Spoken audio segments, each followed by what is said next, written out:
اور مسلم ریزرویشن ہی نہیں بلکہ دیگر ریزرویشن کو ختم کرنے کی بات کو بھی عوام نے بہت ہی سختی کے ساتھ مسترد کیا.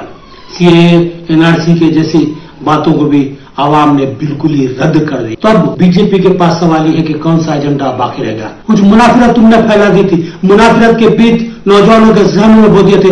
آج وہی منافرت کے کچھ بیج آپ کے پاس ووٹوں کی شکل میں آئے، لیکن مستقبل میں یہ آپ کے ساتھ ہوں گے اس کی کوئی گارنٹی نہیں ہے. لہذا بی جے پی کو اپنی پالیسیوں پر، اپنے پروگراموں پر، اپنے منصوبوں پر اثر غور کرنا ہوگا. اور بھی بہت سی جن پر غور کرنے کی بی جے پی کے قائدین کو شدید ضرورت ہے. شعور سے محروم، بغیر کسی پروگرام کے، بغیر کسی منصوبوں کے آپ نے 10 سال حکومت کر لی. ملک کو مہنگائی میں چھوڑ دیا، بے روزگاری عام ہو گئی. ملک کے سرمایہ دار خاندانوں کو آپ نے اتنی زیادہ جو فنڈنگ کر دی، اتنا زیادہ ان کو نواز دیا کہ آج وہ لوگ تم پر حاوی ہو گئے. لیکن جو غریب طبقہ ہے ملک کا، وہ آپ سے متنفر ہوگا. یہی وجہ ہے کہ آپ واضح اکثریت سے گھٹ کر لوگوں پہ انحصار کرنے پر مجبور ہو گئے. آج تم تیلگو دیشم اور نتیش کمار کی جو سو رحم و کرم پر رہ گئے. کل تک تم ان کو کوئی اہمیت نہیں دیتے تھے، ان کو اپنے ساتھ بیٹھنے کے لیے جگہ فراہم نہیں کرتے تھے، لیکن آج ان کو اپنے ساتھ رکھنے بلکہ اپنے سر پر بٹھانے کے لیے تیار ہو گئے ہیں. تو اس کو مجبور کرنے والی ملک کی عوام ہے، سیکولر عوام ہے، جو بابا صاحب بھیم راؤ امبیڈکر کے دستور کو اس ملک میں برقرار رکھنا چاہتی ہے. ملک کی عوام یہ چاہتی ہے کہ ہندوستان میں بھائی چارہ ہو، ہندو مسلم منافرت کا خاتمہ ہو، ہم مل جل کر پہلے کی طرح بھائی بھائی بن کر رہیں اور اس ملک کی تعمیر و ترقی میں اہم رول ادا کریں. اس خواب کو جو سو ہم کو پورا کرنا ہے، اور اسی خواب کو پورا کرنے کے لیے ملک کی عوام نے آپ کے خوابوں کو چکنا چور کر دیا. ہو سکتا ہے اگلے 2 دنوں میں آپ پھر سے حکومت بنا لیں، لیکن آپ کی حکومت سابقہ حکومت کی طرح نہیں ہوگی، بلکہ آپ کو دوسروں کے رحم و کرم پر چلنا ہوگا. اگر آپ ان کی بات نہیں سنیں گے تو کبھی بھی آپ کے نیچے سے کرسی کھینچ لی جائے گی. اس بات کو ذہن میں رکھنے کی ضرورت. راہل گاندھی کی محبت کی مہم کامیاب ہوئی، نفرت میں شکست کھائی، دردناک شکست کھائی. آج اس کامیابی کا مکمل سہرا راہل گاندھی کا سر جاتا ہے، جس نے ملک میں 4000 کلومیٹر کی پدیاترا کر تمام کو پیغام دیا کہ اب دلوں کو دلوں سے جوڑنے کی ضرورت ہے، محبت کو عام کرنے کی ضرورت ہے. اور راہل گاندھی کی اس بات کو ملک کی عوام نے دل سے قبول کیا. لیکن ابھی بھی کچھ دل ایسے ہیں جن کا میل صاف کرنا بہت ضروری ہے. اس کے لیے راہل گاندھی کو پھر ایک بار حکمت عملی اختیار کرنی ہوگی، بلکہ انڈیا الائنس میں جتنی پارٹیاں ہیں ان پارٹیوں کے سربراہوں کو ایک بار پھر سر جوڑ کر بٹنا ہے. ملک میں تعمیر و ترقی کے ایک نیا پہلو تلاش کرنا ہے. ملک میں یکجہتی و امن کے راستے جو سو بنانے کی کوشش کرنا ہے. آپ کو پھر ایک بار 4000 نہیں، اگر ضرورت پڑی تو 8000 میل کا فاصلہ طے کرنا ہے.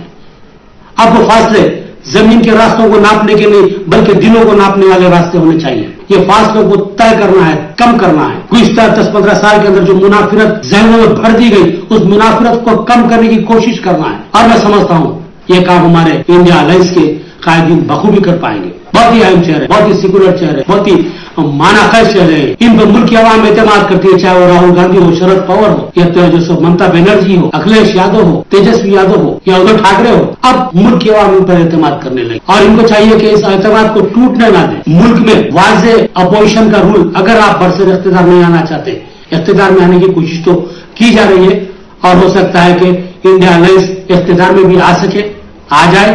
اگر ایسا ہوتا ہے تو پھر جو سو آپ کو عوام کو ساتھ میں لے کے چلنا ہے. لیکن اگر کبھی آپ کو اپوزیشن میں بیٹھنا ہے تو پھر آپ کو تعمیری اپوزیشن کا رول ادا کرنا ہے. بی جے پی کو منمانی کی اجازت دینا نہیں ہے، بلکہ اس پہ بار بار روک لگاتے رہنا ہے. کیونکہ ملک کی عوام نے آپ کو اسی لیے ووٹ دیا کہ آپ کو اس بات کا اہل بنائے کہ بی جے پی جہاں اننے کی کوشش کرے آپ اس کے پر قطر دو. اگر آپ یہ رول ادا کرتے ہیں تو ملک کی عوام ان کو تو 400 پار نہیں دی، لیکن آپ کو اگلے الیکشن میں 400 پار دے سکتی ہے. کیونکہ ملک کی عوام چاہتی ہے یہ ملک امن سے رہے، یکجہتی سے رہے، بھائی چارے سے رہے، اور ملک کی پوری عوام مل کر اس ملک کی تعمیر و ترقی کے لیے، اس کو سپر پاور بنانے کے لیے کام کرے. یہی عوام کا مینڈیٹ تھا اس الیکشن کا. بہرحال عوام نے مودی اینڈ کمپنی کا گھمنڈ توڑ دیا، غرور چکنا چور ہو گیا. ایسا شخص جو ہار پہنتے وقت کسی دوسرے کا سر، اپنے قریبی ساتھی جو اس کے دست راز ہے، اس کے شانہ باشانہ چلنے والے، ان کے بھی سروں کو اس ہار کے اندر برداشت نہیں کر سکتا تھا. آج وہ مجبور ہو گیا ہے کہ لوگوں کے سامنے ہاتھ جوڑے، مدد کی درخواست کرے. تو میں اس سے ملک کی بادشاہ اور عوام کو سلام کرتا ہوں کہ آپ نے کس کو کس مقام پر لا دیا، ثابت کر دیا کہ اس ملک میں دستور کی حکمرانی ہے، حق و انصاف ہر ایک کو ملنا ہے، ہر ایک کو ساتھ چلنا ہے. ایسی بادشاہ اور عوام کو اگر سلام نہ کروں کہ ملک کی عوام کی توہین ہوگی. میں ایک بار پھر سلام کرتا ہوں ملک کے ایک ایک شہری کو, سیکولر شہری کو سلام کرتا ہوں. بہرحال اجلاس جاری ہے, بات چیت کے سلسلے جاری ہے. تلگو دیشم اور JDU دونوں بہت ہی اہمیت کے حامل بنے ہوئے ہیں. اس وقت یہ دونوں بادشاہ گھر کا رخ اختیار کر چکے ہیں اور وہ میں سمجھتا ہوں کہ کوئی اچھے پیکج کے خواہش مند ہوں گے. منسٹریز کا مطالبہ کریں گے, اپنے اسٹیٹس کے ڈیولپمنٹ کے لیے فنڈز پوچھیں گے اور جو بھی پارٹی ان کے مطالبات کو تسلیم کرتی ہے یقیناً یہ لوگ ان کے ساتھ جائیں گے. کبھی امکان ہے کہ وہ NDA کے ساتھ ہی جڑے رہیں, لیکن وفاداری کی تو کوئی شرط نہیں ہے, لہذا وفاداری تو تبدیل ہو بھی سکتی ہے. کل یہی پارٹیاں اگر ان کے مطالبات انڈیا الائنس قبول کرتا ہے تو ان کے ساتھ بھی جا سکتے ہیں. تو بہرحال دیکھنا یہ ہے کہ یہ پارٹیاں کس کے موافق اور کس کی مخالفت میں جاتی ہیں, اور یہ دونوں پارٹیاں جن کے موافق میں جاتی ہے وہ برسر اقتدار آئے گی اور اسی کا ملک میں وزیر اعظم رہے گا. لیکن یہ بات پھر کہہ رہا ہوں کہ اب جو وزیر اعظم بنے گا منمانی کرنے والا نہیں رہے گا, بلکہ JDU اور تلگو دیشم جیسی پارٹیوں پر انحصار کرنے والا, ان کے رحم و کرم پر چلنے والا وزیر اعظم ہوگا. یہ وہ بات تھی جو آپ تک پہنچانے تھی. یہاں پر جمہوریت کی جیت ہوئی, یہاں پر دستور کی جیت ہوئی, یہاں پر مسلمانوں کے نہیں بلکہ ملک کی تمام عوام کے جذبات و احترام کی جیت ہوئی ہے, جس کا کھلواڑ کرنے کا منصوبہ بنایا گیا تھا. حقوق و انصاف چھیننے کی بات کی گئی تھی, لیکن ملک کے باشعور شہریوں نے اس بات کو سختی کے ساتھ مسترد کر دیا کہ ایک نائب, ہم سب ایک, ہم سب بھائی بھائی ہیں. ہم اس ملک میں آزادی سے پہلے سے لے کر اب تک مل کر رہے ہیں اور آگے بھی ہم مل کے رہیں گے, کیونکہ ملک کی تعمیر و ترقی میں جب سب مل کر ہی کام کریں گے تو یہ ملک ترقی یافتہ بنے گا. یہ ملک اگر سب ایمانداری سے, انصاف سے, محبت و امن کے ساتھ محنت کریں گے تو یہ ملک کل کو سپر پاور بھی بن سکتا ہے. ہم جو سو دنیا کے طاقتور ترین ملکوں کی صف میں ٹھہر سکتے ہیں. ملک عوام نے بخوبی اس مقصد کو سمجھ لیا ہے اور سمجھ کر ہی ووٹ کیا ہے, ورنہ جو وزیر اعظم 2 لاکھ 3 لاکھ 4 لاکھ ووٹوں کی اکثریت سے جیتتا تھا, محض 1.5 لاکھ ووٹوں سے جیتتا ہے تو بہت کچھ سوچنا پڑتا ہے. جو وزراء اجلاسوں میں ٹھہر کر بڑے بڑے دعوے کرتے تھے, آج کمروں میں وہ چھپا کر سسکیاں لے رہے ہیں کیونکہ عوام نے ان کو بری طرح مسترد کر دیا اور ہرا دیا.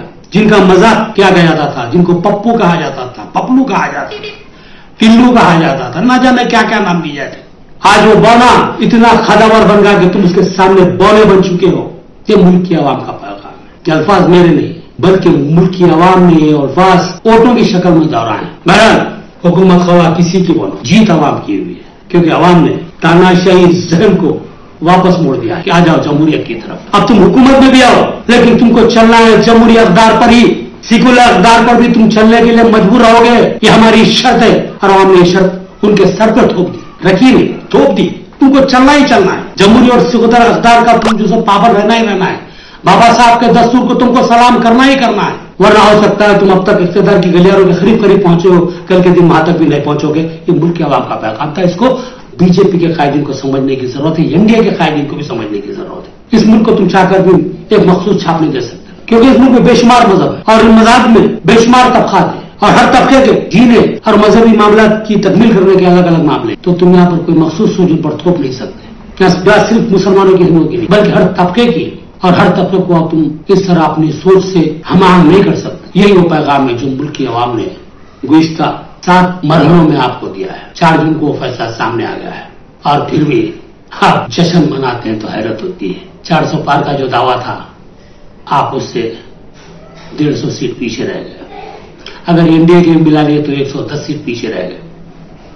بے شمار منافرتیں, بے شمار چھانسے, بے شمار دھاندلیاں, لیکن کیا ہوا؟ ملک عوام نے رد کر دیا, بری طرح مسترد کر دیا, کیونکہ ملک عوام اچھی طرح سمجھ گئی ہے. ہم چاہے ان کے ساتھ جتنا بھی اچھا رہو, لیکن یہ لوگ تو اڈانی ادوانی جیسے لوگوں کے ساتھ ہی جڑ کر رہیں گے, انہیں کے فائدے کے لیے, ان کے مفاد کے لیے کام کریں گے.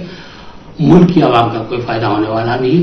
یہی وہ بات تھی جو ملک کی عوام نے اپنے ووٹوں کے ذریعے BJP پہ تک پہنچائی. یہ عوام کا پیغام ہے جس کو سمجھنے کی ضرورت ہے BJP کو اور BJP کے قائدین کو اور NDA کے قائدین کو. BJP نے 3 مقامات پر شکست کھائی ہے. 400 پار یہاں پر اس کو شکست ہوئی ہے. دستور میں تبدیلی یہاں پر اس کو شکست ہوئی ہے. تحفظات ختم کرنے کی بات یہاں پر اس کو شکست ہوئی ہے. پھر جیت کس بات کی, جشن کس بات کا, یہ بات سوچنا BJP قائدین کے لیے ضروری ہے. تو یہ تھی کچھ بات ہے جو آپ کے گوشگزار کر رہا تھا. اب مجھے اجازت دیجیے. اللہ حافظ.